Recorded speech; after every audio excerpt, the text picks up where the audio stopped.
pour la qualité. Bonjour à tous, bonjour charmants de ma communauté web. Alors aujourd'hui, on va parler de la médiation interculturelle. J'ai un invité de marque, Monsieur Claude Gina, professeur, que je vais vous présenter. Mais avant ça, j'ai envie de vous dire que si vous aimez cette entrevue, mettez un like, partagez, abonnez-vous à la chaîne. Plus que ça va circuler, plus que ça va être le fun, on va faire connaître la médiation et ben, ça va m'encourager à faire des entrevues à tous les mois, ce qui est déjà une bonne chose. Alors voilà, je présente Monsieur Claude Gélina. Alors, Monsieur Claude Gélina est anthropologue, donc PhD de l'Université de Montréal. Il est professeur titulaire au département de philosophie et d'éthique appliquée de l'Université de Sherbrooke. Il est rattaché au Centre de recherche Société, droit et religion de l'Université de Sherbrooke et au Centre interuniversitaire d'études et de recherche autochtones. Ses recherches et son enseignement portent principalement sur l'histoire, les cultures et les spiritualités des peuples autochtones au Canada, de même que sur le pluralisme religieux et les enjeux sociaux et juridiques qu'il soulève dans la société québécoise. Alors, il ne s'ennuie pas, là, M. Gélina, là, ces temps-ci. Là. Je pense qu'il y a plusieurs années à ne pas s'ennuyer. Il a également agi comme responsable de programme et enseignant dans le cadre de la maîtrise en médiation interculturelle de l'Université de Sherbrooke. Alors, bienvenue, M. Gélina, ça va bien? Merci, ça va très bien. Merci de l'invitation. Merci à vous. Et je veux vous aussi présenter le livre qu'il a coécrit. Ça s'appelle La médiation interculturelle, aspects théoriques, méthodologiques et pratiques de les éditions Opli. Je ne sais pas si c'est comme ça qu'on prononce ça. Mais oui, OK. Et avec Madame Paula Puccini, Michel Laourouzi et Monsieur Gélina. Comment ça a pris de temps à rédiger ce livre-là? Parce qu'il est vraiment bien fait. J'ai adoré. Comment ça a pris de temps, Monsieur Gélina? À trois Oui, mains, là. c'était assez rapide, mais ça a été rapide parce qu'on a rédigé cet ouvrage-là après une dizaine d'années durant lesquelles on a offert le programme de maîtrise en médiation interculturelle. Donc, dans le fond, on n'aurait pas pu écrire ce livre-là il y a 10 ans parce que, dans le fond, c'est un cumul de connaissances, d'expériences qui sont issus du programme de maîtrise qui nous ont permis, dans le fond, après une dizaine d'années, de faire une sorte de synthèse et de finalement offrir un ouvrage qui serait, qui a été pensé pour être un ouvrage de base là, pour les étudiants qui s'inscrivent au programme, Hmm. pour leur donner une idée de ce qu'est la médiation interculturelle, mais aussi de tous les débouchés qu'elle peut permettre en termes une fois qu'on est professionnel dans le domaine. Mhm, mhm. Bon, ben alors vous dites que ça s'est écrit rapidement, mais en réalité, ça a pris 10 ans avant de l'écrire. Ça, Des ouais, fois, c'est ça. Hein, c'est fou, voilà. hein? Ouais, Voilà. c'est ça. Donc, ben, c'est pour ça aussi que ben, moi, à la lecture, j'ai dit, ah, vraiment, j'ai vu qu'il y avait une expertise là-dedans, puis c'était vraiment très bien pensé. Alors, mais dans un premier temps, j'ai une série de questions, mais je peux déborder ou vous pouvez m'amener ailleurs, il n'y a pas de problème. Comment vous pourriez définir, vous, l'interculturalité? C'est quoi la définition de ça? Je dirais qu'à la base, c'est tout contexte, toute circonstance où des groupes ou des personnes de cultures différentes sont appelés à interagir, peu importe le contexte. Donc, on peut donner une définition relationnelle de l'interculturel, donc tous ces contextes, circonstances où des gens se rencontrent alors qu'ils sont de cultures différentes. Mais on peut aussi donner une certaine définition politique aussi de l'interculturalité, ce qu'on va appeler au Québec l'interculturalisme, par exemple, qui est le modèle politique qui a été envisagé pour gérer d'une certaine façon la diversité culturelle, la diversité religieuse et aussi encadrer d'une certaine façon les relations que les groupes et les personnes de cultures différentes entretiennent entre eux. Donc, voilà, donc ça peut se décliner à plusieurs niveaux, l'interculturalité, mais dans sa définition la plus simple, c'est voilà, les contextes où les gens de cultures différentes se rencontrent. Voilà. Puis, est-ce qu'il y a une différence avec le mot multiculturalisme? Ben, C'est la si on même se situe au chose. niveau, Si on se situe au niveau des systèmes politiques ou des approches politiques pour gérer la diversité culturelle, il y a une certaine différence. C'est-à-dire qu'au Québec, justement, on va parler d'interculturalisme, mais l'idée derrière ça, c'est de dire que on reconnaît que la société québécoise, elle est pluraliste sur le plan culturel, mais on Mhm. considère que la population majoritaire d'ascendance canadienne-française, de par son histoire, par le fait que c'est elle qui accueille la diversité, devrait quand même bénéficier d'une certaine prééminence par rapport aux autres groupes culturels. La Le société, la culture dominante, hein? Voilà, ben, en tout cas, ce souci pour la culture Oui. dominante, alors que le multiculturalisme part plutôt du principe que toutes les cultures au Canada sont sur un pied d'égalité. Donc, il n'y a pas de Ah, hiérarchie entre elles.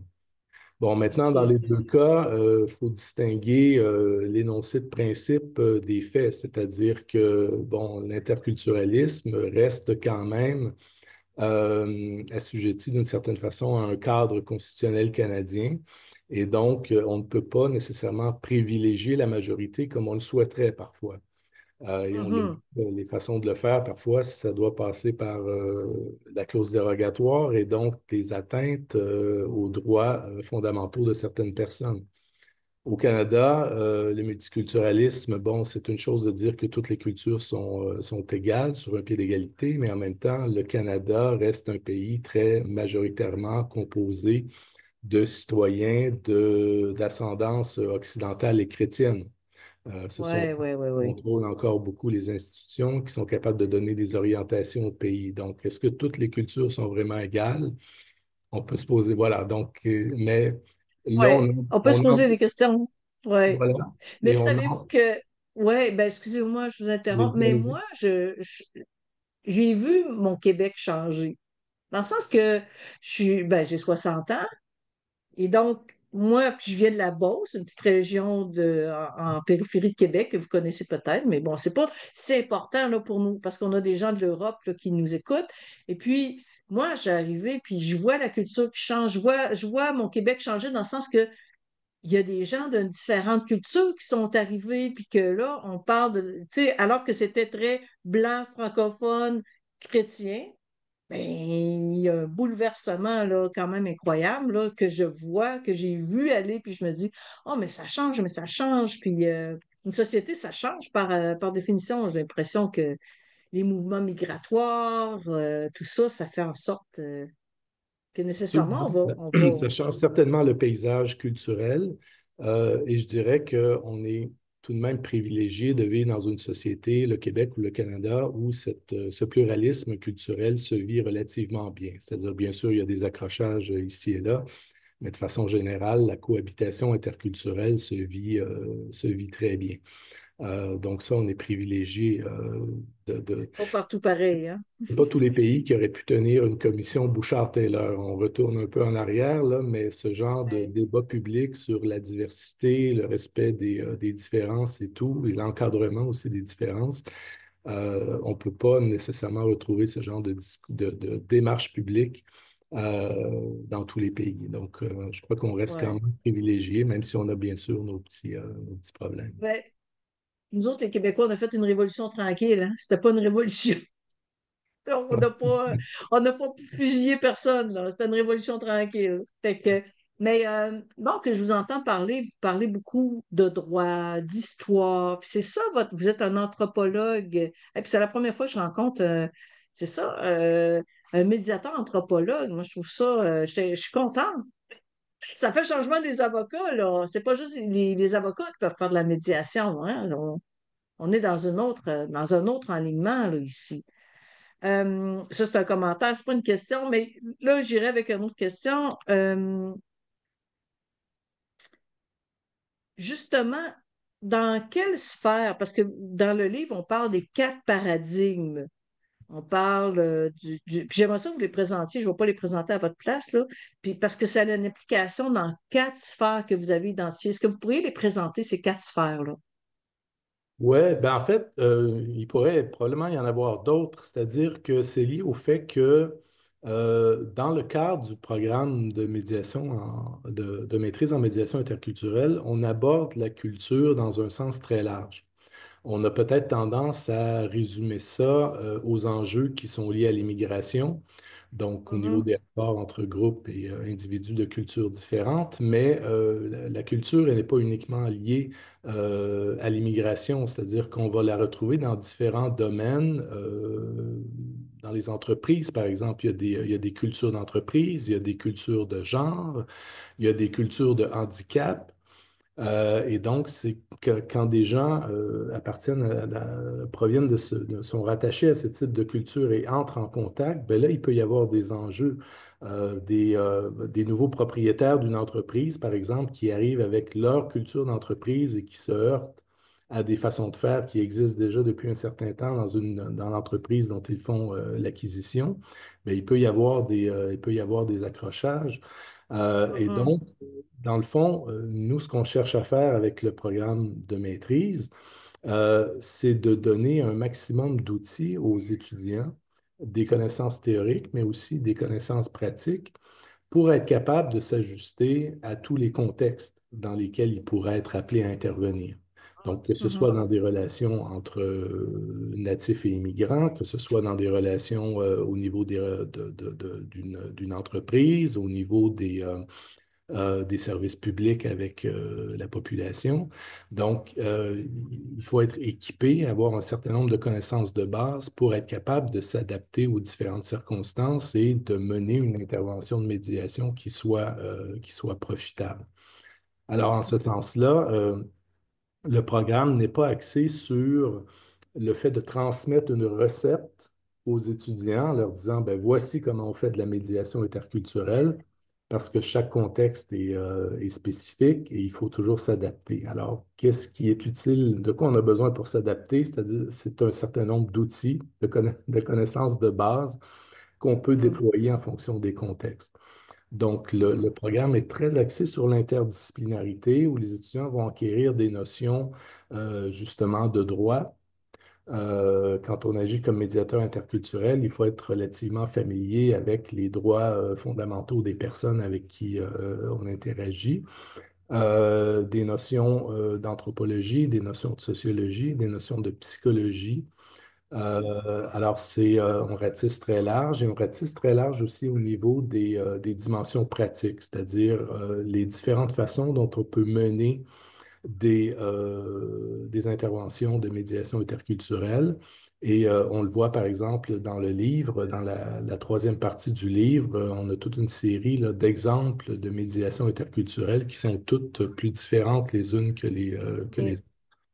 ça, là, vraiment, la troisième partie, là, est vraiment pertinente et intéressante parce qu'après avoir tout lu le livre, là, on se dit, OK, là, ça peut être dans un milieu de travail ou en raison de sa culture, un employé vit du rejet ou du harcèlement psychologique.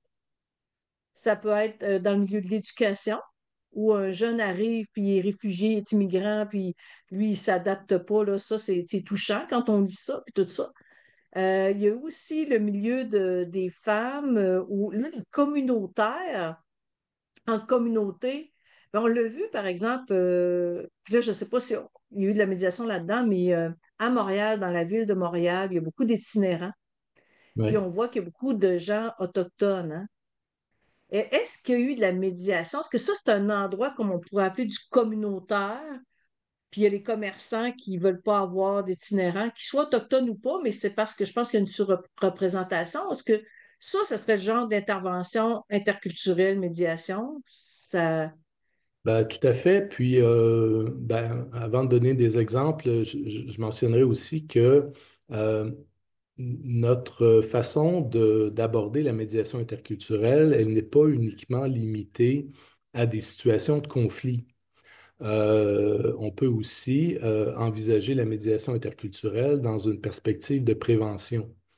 Oui, Des médiateurs interculturels peuvent intervenir, par exemple, dans une école primaire, par exemple, qui voit le quartier être de plus en plus habité par des gens issus de l'immigration. Ben, les dirigeants de l'école pourraient décider de réfléchir à pour mettre en place des politiques d'accueil et d'accompagnement des étudiants ou des élèves issus de l'immigration avant même qu'ils arrivent à l'école pour prévenir d'une certaine façon. Alors, on pourrait, dans le cas que vous mentionnez, penser à des formes de prévention, par exemple auprès des policiers qui sont appelés à intervenir auprès des itinérants ou même des agents de sécurité dans le métro ou peu importe, Mhm, mhm. pour les sensibiliser à certaines dimensions particulières aux Autochtones en situation d'itinérance, par exemple. Donc ça, c'est un domaine effectivement où on pourrait voir de la médiation interculturelle. En fait, il y a un potentiel de faire de la médiation interculturelle partout où il y a de l'interculturalité. Et comme il y en a partout maintenant, ben, les médiateurs et médiatrices interculturelles peuvent travailler partout en réalité. Ouais. Mais vous savez, moi, je suis médiatrice. On va amener l'exemple que je vous ai un peu parlé tantôt. Je suis médiatrice, je fais beaucoup de conflits au travail, des relations interpersonnelles et tout ça. Puis j'ai vu déjà dans un dossier, c'est un établissement de santé. Le gestionnaire était européen et il y avait un professionnel québécois qui disait c'est parce que mon gestionnaire est européen, il y a des exigences, puis la gestion, puis l'autorité, ça ne gère pas pareil ici, puis on ne voit pas les mêmes affaires. Puis donc, il semblait mettre les choses sur le dos de cet enjeu de différence de culture. Mais sincèrement, quand j'ai creusé, puis quand j'ai fait mes entrevues de prémédiation, je me suis rendu compte que c'était une question de droit de gestion, que le gestionnaire aurait pu être chinois, aurait pu être africain, aurait pu être de n'importe quelle nationalité, là. C'est que ce que faisait le professionnel, puis ce que me disait le gestionnaire, ben, je veux juste le gérer. Je veux savoir il est où il est où dans l'hôpital, puis qu'est-ce qu'il fait. Je veux juste qu'il me rende compte de ses actions, c'est tout. Et là, c'est comme un prétexte. Comment on peut faire la différence que, ah, mais ça, c'est vraiment interculturel ou ça n'est pas? Ben, vous touchez un bon point parce que moi, c'est toujours un des premiers enseignements que je donne aux étudiants du programme quand je les rencontre, c'est de leur dire, ben, vous étudiez pour devenir des médiateurs interculturels, mais une de vos tâches va être, en tout cas, un des réflexes que vous devriez développer très rapidement, c'est de ne pas voir du culturel partout et de vous Oui. méfier de ce qu'on présente parfois comme étant effectivement des problématiques interculturelles, alors que, comme vous le dites, parfois la culture, c'est un peu le bouc émissaire pour euh, traduire des problématiques qui sont d'un tout autre ordre que Exactement. des problématiques culturelles. Et je donne toujours un exemple parce que, qui est lié à une intervention qu'on a faite, très concrète en médiation interculturelle. Mais en fait, voilà, médiation interculturelle entre guillemets dans ce cas-là. C'était ben, justement à l'Université de Sherbrooke, à une époque où l'université signait beaucoup d'ententes de partenariat avec des universités chinoises, des Mhm, ententes qui visaient à faciliter la mobilité des enseignants et des étudiants entre les institutions. Et dans ce cadre-là, une université chinoise avait décidé d'envoyer un de ses professeurs à l'université de Sherbrooke en lui disant, bon, ben, on vient de signer une entente de partenariat, va à Sherbrooke voir ce qui est possible de faire en termes de collaboration, sans lui donner de mandat précis. L'université a accueilli le professeur chinois en lui donnant un bureau et en prenant pour acquis que le professeur avait un mandat qui ferait son travail. mhm, Alors, le professeur, dans le fond, n'avait aucune idée de ce qu'il devait faire, s'adressait à du personnel de l'université, mais posait des questions à des gens à qui il ne devait pas poser la question. Certains étaient mal à l'aise par rapport à ça. Donc, tout ça, des plaintes ont monté jusqu'à la direction de l'université. Et l'université nous ont contactés, une collègue et moi, pour nous dire, ben, on a un problème interculturel au campus de Longueuil avec un professeur chinois. Bon, ben, on mhm. fait exactement comme vous avez fait, c'est-à-dire une espèce d'analyse de la situation, une espèce de prémédiation où on rencontre les parties. Et on s'est vite rendu compte que, dans le fond, il n'y avait rien de culturel dans ce problème-là, c'est-à-dire que ce sont deux universités qui n'avaient pas donné de mandat clair à un professeur qui cherchait à se rendre utile, mais qui n'avait pas les repères nécessaires pour aller aux bons endroits, contacter les bonnes personnes, et ainsi de suite. Mais parce que c'était un professeur chinois, ben, ça a tout de Mhm. suite été présenté comme étant une problématique interculturelle, alors que n'importe qui, dans la même situation, aurait commis les mêmes Les erreurs, mêmes. aurait agi de la même façon. Mais ça touche en même temps, c'est un peu anecdotique, mais ça touche en même temps l'importance de la médiation interculturelle, c'est que les gens qui sont formés pour le devenir sont formés justement pour repérer ce qui relève de la culture et ce qui n'en relève pas dans une situation conflictuelle ou problématique. Et c'est très important de le Mhm. faire parce que on aurait pu se dire, ben, la façon de régler le problème au campus de Longueuil, c'est de proposer une formation à tout le personnel sur la culture chinoise et ça aurait été Ça n'aurait pas été. oui, voilà, parce que ça n'avait rien à voir avec le fond du problème Ben lui-même. non, c'est Voilà. ça. C'est Mais ça. ça, C'est les ça. médiateurs, médiatrices interculturelles sont équipés justement pour détecter ce genre de problème et de remettre, je dirais, la culture à sa place, voilà, ou à sa bonne OK. place. À sa bonne place. Euh, Puis dans le fond, ils vont le voir avec les entrevues de prémédiation parce que ce que j'ai lu dans le livre, c'est qu'on met beaucoup d'emphase sur les rencontres prémédiation, mais moi j'appelle ça les entrevues individuelles. Ouais. Alors, qu'il peut y avoir deux, trois rencontres, des entrevues individuelles. Dans certains types de médiation, il n'y a pas d'entrevue individuelle. Dans d'autres, il y en a. Pour vous, qu'est-ce que c'est l'importance de l'entrevue individuelle ou de la prémédiation? Je vais prendre le terme que vous utilisez, là, la prémédiation. Ben, il y a ce que vous soulignez, c'est-à-dire aller chercher d'une manière un petit peu plus isolée le point de vue de chacune des parties sur la situation à laquelle elle est confrontée. Mais pour moi, il y a une dimension encore plus fondamentale, c'est-à-dire que c'est nécessaire de le faire en vue d'installer un contexte qui va permettre une médiation qui se fasse dans un contexte à la fois égalitaire et sécurisant pour les parties. Je vous Mhm. donne un exemple. Si moi, je dois intervenir comme médiateur interculturel dans une situation conflictuelle entre des fonctionnaires de l'État, par exemple, et une famille autochtone, déjà, il y a Il un y a un gros problème. déséquilibre, là, hein? Il y a un Ben, gros d'abord, déséquilibre, là. la relation d'ensemble entre l'État et les Autochtones demeure très inégalitaire. Mhm. Et d'autre part, moi, comme médiateur non autochtone, je peux être vu d'entrée de jeu comme étant plus près de la partie adverse dans la perspective autochtone. Donc, il y a tout Oui. un travail de confiance, il peut y avoir tout un travail de confiance à gagner et un travail aussi peut-être de sensibilisation à l'égard de la partie gouvernementale pour rappeler aux gens qu'ils sont dans une position où ils sont perçus comme étant dans un rapport de force ou un rapport dominant par rapport aux Autochtones, l'héritage colonial, et ainsi de suite. Donc, en faisant ce travail de sensibilisation aussi durant la prémédiation, ben, ça peut permettre de mettre en place un contexte justement d'intervention qui va être beaucoup plus facile et beaucoup plus respectueux aussi des deux parties, où chacune va sentir à être dans un cadre un petit peu plus peut-être égalitaire, plus sécurisant, plus rassurant. Et ça ramène Ça aussi, passe, ouais. oui, ça ramène Oui. aussi à une dimension, la dimension de neutralité des médiateurs.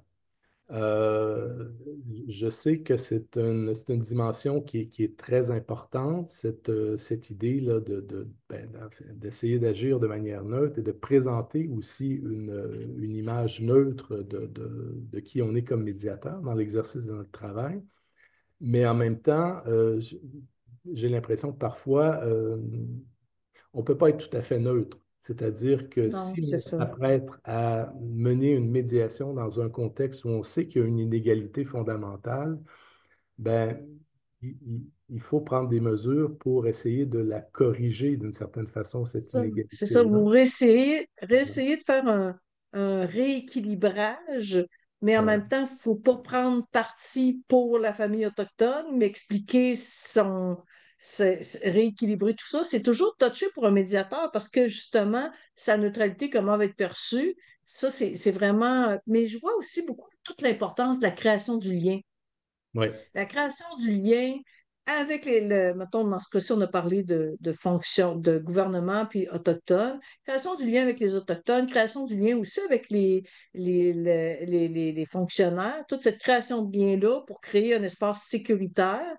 Égalitaire, ça ne pourra jamais vraiment l'être, mais en tout cas, c'est mis sur la table, c'est nommé. On ne fera pas semblant que ça n'existe pas. Ben, je pense que déjà de donner l'impression qu'on cherche à ancrer l'intervention dans un rapport d'égalité, ça peut déjà être rassurant. Euh, Oui, mais voilà, mais ça, c'est tout le doigté dont on doit faire preuve parce que si je reviens à mon exemple, si j'insiste beaucoup auprès de la partie gouvernementale pour présenter la situation des Autochtones, les enjeux liés à leur situation et tout, euh, je peux donner aussi l'impression que je suis voilà, pro parti oui, adverse. Voilà. Alors, il y a ce jeu d'équilibre là qui n'est pas nécessairement facile, qui demande certaines aptitudes, certainement, mais qui demeure essentiel. Donc, c'est tout ce travail-là, à mon avis, qui entre dans la prémédiation, qui est une étape fondamentale, je pense. Ouais. tout à fait. Puis c'est là aussi qu'on peut voir, ben, c'est vraiment de l'interculturel ou c'est pas de l'interculturel. Dans nos entrevues, j'imagine, en tout cas, moi, ça, j'imagine qu'aussi on va faire nos entrevues individuelles, puis là, prémédiation, puis là, on va voir, OK, comment on organise notre intervention, puis qu'est-ce qu'on pourrait faire ou pas faire, ou parce qu'il y a une structuration, là. Si j'ai juste deux personnes ensemble, je suis dans une entreprise, c'est juste deux personnes, ça va. Mais si je suis dans une communauté, puis c'est des conflits de communauté, Ben, c'est pas pantoute la euh, même chose, là. J'irais plus loin, c'est-à-dire qu'il faut peut-être aussi être ouvert comme médiateur interculturel à ce que les parties déterminent largement la façon dont va se dérouler l'intervention. Si je reviens à mon exemple de la famille autochtone qui a un enjeu avec le gouvernement, il se peut très bien que la partie autochtone décide que c'est un aîné autochtone qui devrait être Mhm. à la table de médiation. Parce que dans la perspective de la communauté, le problème de la famille, c'est un problème communautaire. Ça touche l'ensemble de la Ouais. communauté et les personnes les mieux placées pour faire part des besoins, des attentes de la communauté et défendre les intérêts de la communauté sont les aînés. Alors, c'est probablement contre-intuitif pour beaucoup de médiateurs d'avoir devant eux des gens qui ne sont pas les parties directement impliquées. Voilà. Hmm. Mais Hmm. dans une perspective de règlement, enfin, de médiation réussie, c'est peut-être une tierce partie là, qui est la mieux placée pour arriver à une solution qui réponde aux attentes des deux parties. Parce qu'encore là, notre perspective, c'est que c'est probablement la même à certains égards dans le domaine juridique, mais le médiateur ou la médiatrice interculturelle n'a pas une obligation de résultat, c'est-à-dire que la solution doit émaner des parties. Ouais. Elle doit être trouvée de manière conjointe par les deux parties et le rôle du médiateur, c'est de les guider, ces deux parties-là, vers une solution qui émane d'eux et qui va s'avérer voilà, acceptable pour chacun. Mhm. Mhm. Dans le fond, je recule un peu quand on parle du processus, parce que tu sais, je vous ai dit, ben, tu sais, établir le processus, ben, ce que vous me dites, c'est oui, mais non, oui, et en même temps, partir des parties pour voir avec elles qu'est-ce que vous aimeriez comme processus, puis qu'est-ce qui fait sens pour vous, puis qu'on fasse le processus, puis qu'on établisse ensemble le processus. Ça peut déjà être une médiation en soi, là. Absolument, oui, absolument. Oui, ah oui, c'est ça. J'ai déjà un ami qui m'a parlé, lui, il avait fait une médiation, ben, il agissait dans le cadre des pensionnats, des règlements pour les pensionnats, et parfois il y avait des cérémonies autochtones avant de commencer à faire les discussions, Oui, voilà, tout à fait. par Si ça exemple. peut contribuer à créer un contexte de médiation où les gens se sentent en sécurité, écoutés, respectés, traités de manière égalitaire, ben, tout ça, à mon avis, ne peut que créer un contexte favorable à une issue qui soit favorable à tous. Ouais. Qu'est-ce qu'un médiateur interculturel a de différent d'un autre médiateur? Question piège, non. Ben, en fait, je dirais que ça tient justement à l'expertise au niveau de la dimension culturelle. C'est-à-dire que, Oui. d'abord, comme on disait, être capable de repérer ce qui relève du culturel de ce qui relève d'autres dimensions. Mais dans des cas où des problématiques relèvent vraiment de la dimension culturelle, on a les médiateurs, médiatrices interculturelles sont équipés en termes de savoir pour mesurer l'importance de cette dimension culturelle. Qu'est-ce que ça implique, voilà, qu'est-ce que ça veut dire quand les gens parlent de leur culture, qu'ils la décrivent, qui associent des valeurs à cette culture-là. Ben, c'est toute la compréhension de cette dimension culturelle-là envers lesquelles peut-être nos diplômés sont un peu plus familiers. Outillé. Euh, Est-ce voilà. est-ce qu'ils apprennent, par exemple, bon, la culture asiatique, la culture africaine, ou parce que je peux pas connaître toutes les cultures dans le monde. Je veux dire, c'est comme comment ça Non, se on essaie passe? de. Ouais, non, on n'y va pas de cette façon-là. Non, hein, c'est ça, Comme vous hein. le dites, il y aurait pas il y aurait pas de limite. On essaie davantage d'y aller avec ce qu'on pourrait appeler les plus petits dénominateurs communs, c'est-à-dire que la dimension culturelle, ça relève souvent du discours identitaire, dans le fond. Quand on parle Mhm. de culture, ben, c'est une façon de se définir de se donner une identité. Et une identité, c'est toujours défini en fonction des autres. On n'a pas une identité, on n'a pas besoin d'une identité pour nous-mêmes. On a besoin d'une identité pour se distinguer des autres. Mhm. Mhm. Donc, là, il y a une piste, par exemple. Ben, la façon dont les gens parlent de leur culture, est-ce que c'est systématiquement en opposition à d'autres?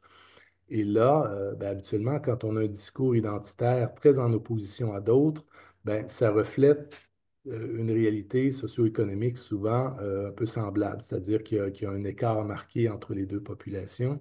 Et là, ça nous met sur des pistes, par exemple, pour identifier certains problèmes. Et ça, c'est des espèces de dynamiques anthropologiques qu'on va retrouver dans toutes les sociétés, par exemple.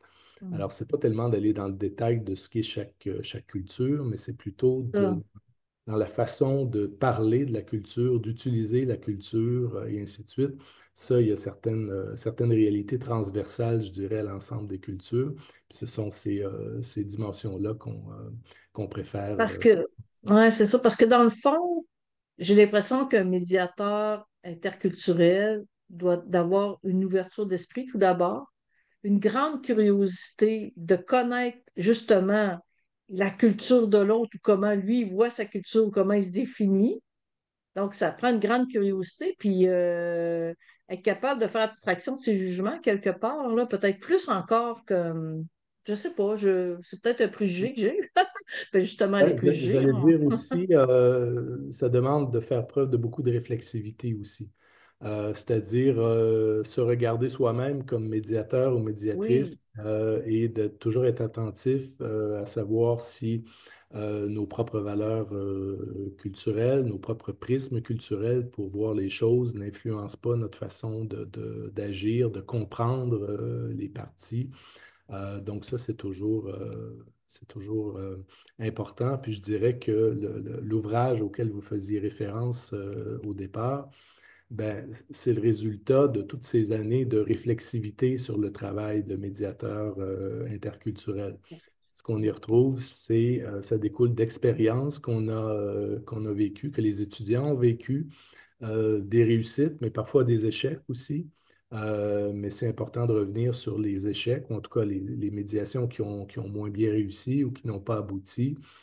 Pourquoi? Parce que, ben, pour quelles raisons? Ben, d'analyser ça, ça nous donne aussi des outils. Donc, voilà. Donc, Mhm.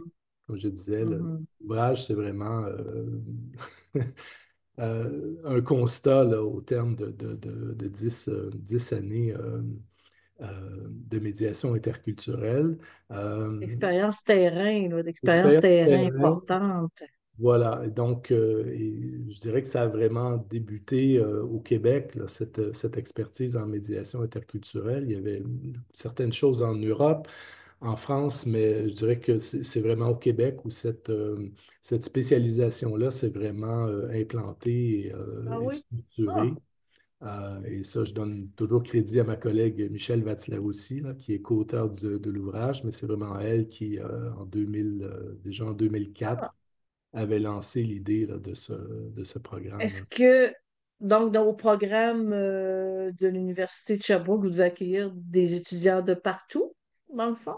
C'est une clientèle très, très diversifiée, ce Oui. qui est génial parce que ça permet de vivre aussi l'interculturalité en classe. Euh, Oui. je dirais que, grosso modo, d'une année à l'autre, on a la moitié des étudiants qui sont soit des étudiants internationaux ou issus de l'immigration. On a aussi des étudiants qui viennent de diverses disciplines, qui ont fait des études de premier cycle en droit, en psychologie, anthropologie, et ainsi de suite. C'est ça, c'est très varié. Euh, Et avec, je dirais, une clientèle qui se divise en deux groupes principaux, je dirais. Il y a les étudiants qui arrivent du bac, par exemple, qui ont fait mhm. des études dans une discipline donnée et qui décident que eux, ils ont envie de faire de la médiation interculturelle dans la discipline dans laquelle ils ont étudié.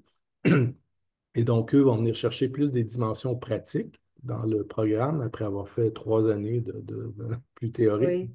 Oui, oui. Mais on a aussi une moitié d'étudiants qui sont plus des professionnels en exercice, donc des gens qui sont déjà sur le marché du travail, qui sont appelés d'une certaine façon à déjà faire des formes de médiation interculturelle, mais qui viennent chercher, eux, un petit peu plus de théorie dans le programme pour être capables d'ancrer de manière un petit peu plus efficace le travail qu'ils font déjà. Ils font déjà, c'est Voilà. ça. Et ça aussi Parce en que c'est classe, ça, c'est excellent parce que les étudiants qui ont moins d'expérience pratique bénéficient du vécu des étudiants professionnels et l'inverse aussi prévaut. c'est vraiment intéressant. C'est vraiment intéressant.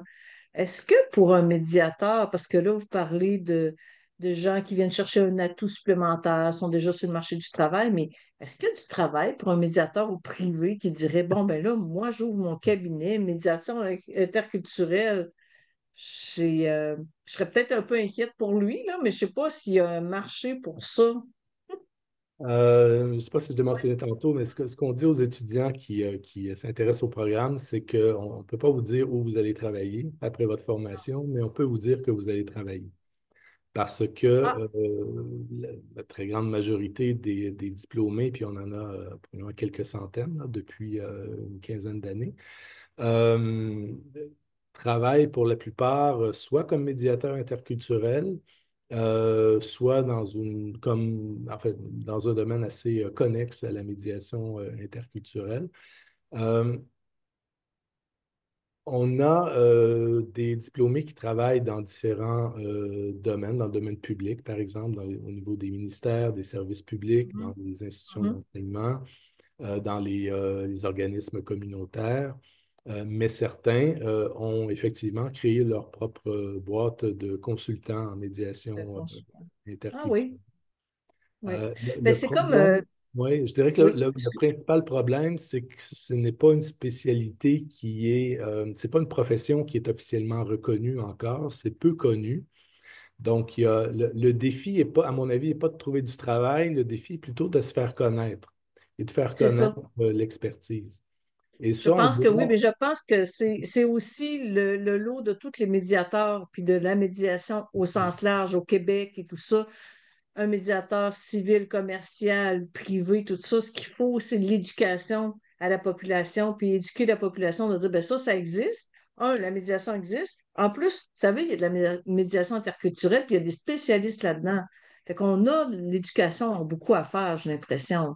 tout à fait. Puis on le voit dans le cadre du programme, les étudiants doivent réaliser un stage à la fin de leur formation Mhm. dans un milieu interculturel, ou en tout cas là où il y a des enjeux interculturels. Et il arrive quand même assez fréquemment que les milieux où ils font leur stage vont les embaucher, que ce soit une entreprise, que ce soit un organisme communautaire, parce que ben, les gens ne connaissaient pas cette expertise-là et quand ils voient l'utilité de cette expertise-là dans leur action quotidienne, pardon, au niveau de l'entreprise ou en tout cas peu importe, ben, ils vont juger que c'est une expertise qui est pertinente, utile, et ils vont parfois embaucher les stagiaires. C'est comme ça que plusieurs ont trouvé leur Leur travail. travail. Tout à fait. Ben, en tout cas, dans un Québec qui se transforme dans un Canada, puis dans un pays où l'immigration, tout ça, tous ces phénomènes de changement de société, c'est sûr que c'est de plus en plus interculturel, notre société, là, ça, c'est certain, là. Mm. Voilà. Euh, il y a peut-être une dernière question. Est-ce que ça pourrait être intéressant, la comédiation dans ces domaines-là? Parce que dans la comédiation, moi, je pourrais avoir un médiateur qui serait avec moi, homme, disons, africain ou européen ou asiatique. Alors, puis moi, je suis la blanche québécoise, puis je parle juste français, je baragouine l'anglais, ou j'ai quelqu'un qui parle chinois ou mandarin ou peu importe. Ben, mandarin. En tout cas, vous savez. Donc, il me semble que ça pourrait être intéressant, ça. Euh, c'est une très bonne question. Puis honnêtement, je pense que cette dimension-là a été jusqu'à présent très peu abordée dans le cadre du programme. Ah, Je dirais qu'on peut certainement y voir des avantages d'une part, un peu comme vous le mentionnez, par exemple, dans une perspective de rassurer et mhm. de sécuriser toutes les parties. Si les parties se reconnaissent dans l'un ou l'autre des médiateurs, ben, ils peuvent avoir l'impression que quelqu'un les connaît bien, parle bien en leur nom, et ainsi de suite. Euh, il y a certainement des avantages. Maintenant, ça peut venir aussi avec des défis, c'est-à-dire que si on a deux médiateurs de cultures différentes, est-ce que là aussi, ça va être aussi facile de s'entendre, de diriger la médiation d'une façon qui Hmm. convient aux deux médiateurs, ou est-ce qu'on aura besoin d'un médiateur pour rapprocher les deux médiateurs? Voilà, donc, Ah oui, donc c'est euh, ça. Ben, voilà, ça prendrait de la confiance. Oui, c'est ça. ouais, Hmm. mais bon, comme dans toute chose, il y a moyen de trouver des façons de fonctionner qui sont convenables. Mais je vous avoue que je vais réfléchir à cette dimension-là parce que, comme je vous disais, à ma connaissance, c'est pas une avenue qui a été particulièrement promue à l'intérieur du Mhm. programme, mais qui pourrait effectivement avoir certains avantages. Ouais, je pense que ça peut être intéressant parce que le fondement d'être médiateur, on l'a tous les deux ensemble, on est formés à la même chose, puis des fois, on ne voit pas les choses de la même façon, mais ça peut être un atout supplémentaire. Parce que moi, comme médiatrice, je vois les choses comme ça, j'ai un alignement, mais je peux ne pas tout voir. Puis quand j'ai un autre co-médiateur avec moi, mais c'est sûr que ça implique la gestion d'agenda, ça implique qu'on se fasse confiance, qu'il y ait du respect mutuel et tout ça. Mais en tout cas, moi, c'est une question que je posais parce que euh, je- j'ai déjà fait de la comédiation, puis j'ai trouvé ça intéressant. Mais bon, écoutez, je pense qu'on a fait le tour. Moi, je veux vous remercier pour le temps que vous avez passé avec moi, puis que toute cette belle information, puis que j'espère vraiment sincèrement que ça va faire connaître la médiation interculturelle. Puis je dois vous avouer que vous m'avez donné le goût d'aller faire votre programme. Oui, on est très accueillant. On accueille, on accueille tout le monde avec grand plaisir. Oui, puis c'est un programme qui se fait aussi les fins de semaine, hein, je crois, ou c'est pas, Oui, voilà. De c'est façon adapté. générale, voilà, les cours sont offerts sur 2 journées aux 2 semaines. Donc, un vendredi et un samedi complet à chaque 2 semaines. Parfois, ça peut varier un petit peu, justement pour accommoder les étudiants qui sont déjà des professionnels sur le marché du travail. Ça peut être très aidant là, de fonctionner S'il aussi. y a des étudiants, mettons qu'il y aurait des gens de l'Europe qui seraient intéressés, parce que je vous dis, là, il y a des gens qui vont écouter ça, cette vidéo-là, ils sont en Europe. Est-ce qu'ils peuvent suivre ça en visioconférence? Comment que ça Ouais, c'est? malheureusement, non, pas pour le moment. Ah, OK. Euh, je crois qu'on fait le pari que ça reste un programme qu'il est plus pertinent d'enseigner en présentiel parce que ça tourne beaucoup autour d'activités, de mise en situation, des choses du genre. Mais peut-être qu'éventuellement, bon, ça pourrait être une option. Et OK. peut-être juste de rappeler aussi que bon, le programme est offert par l'Université de Sherbrooke, mais il est offert au campus de Longueuil, donc Oui. tout près de Montréal. Puis, est-ce que vous êtes en train d'essayer de voir comment créer ça en Europe ou créer un programme, faire un, comment on appelle ça, je sais pas, OK, on s'en va sur tel campus, ou on va à Paris, ou on va, je sais pas, là, je dis Pour le, n'importe pour quoi, le là. moment, nous avons des ententes avec certaines universités en Europe et ailleurs dans le monde pour la mobilité des étudiants, et en particulier pour que les étudiants du programme puissent aller soit suivre une session d'études à l'étranger, ou soit réaliser leur stage à l'étranger. Parce que Hmm. pour nous, c'est deux opportunités fondamentales pour la vivre, l'interculturalité, se dépayser soi-même et être confronté à une autre culture. Parce que, en tout cas, pour moi, c'est un prérequis pour être médiateur interculturel, c'est-à-dire qu'il faut avoir fait l'expérience de l'interculturalité, euh, Hmm. être capable d'en saisir toute la profondeur et les enjeux. Voilà. C'est vrai, oui. Ben, encore une fois, merci beaucoup. Et puis, ben, je vous souhaite un formidable succès. Et je suis certaine qu'il y a de l'avenir là-dedans. Puis voilà, on aura participé à l'éducation avec cette vidéo. Alors, merci beaucoup. Puis bon succès dans tout ce que vous faites. Merci. Un grand plaisir, Madame Vallière. Merci pour l'invitation. Au revoir. Euh,